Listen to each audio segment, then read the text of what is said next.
சிவபெருமானோட சோதனையும் அதுக்கான அர்த்தமும் இந்த பதிவுல பார்க்கலாம். சிவபெருமான் உங்க மேல ஏறிற கல்லெல்லாம் கோபுரமா மாத்ததானே தவிர காயப்படுத்துறதுக்காக இல்ல. இன்னைக்கு நடக்கும்னு ஒரு விஷயத்த நினைக்கிறீங்க, அது நடக்காம தள்ளி போகுது. தாமதம் ஆச்சுன்னா தரமானதா கிடைக்கதான் தள்ளி போகுதுன்னு அர்த்தம்.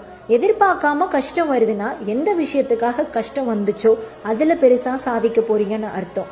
நினைக்காத ஒண்ணு திடீர்னு கிடைக்குதுன்னா, பொருளா இருக்கட்டும் இல்ல புது உறவா இருக்கட்டும், அதுதான் உங்க கூட கடைசி வரைக்கும் நிலைக்கும். ஐயோ சிவன் கஷ்டத்தை கொடுத்துட்டாரே அப்படின்னு யோசிக்காம இதுல என்ன சொல்ல வராருன்னு யோசிச்சு பாருங்க, புரியும். தாமதம் ஆகுதா, பொறுமையா இருக்க கத்து தருவாரு. எவ்வளவு உயரத்துக்கு போனாலும் ஆணவமா இருக்க கூடாதுன்னு கத்து தருவாரு. பொய்யான உறவுகளை காட்டி கொடுப்பாரு.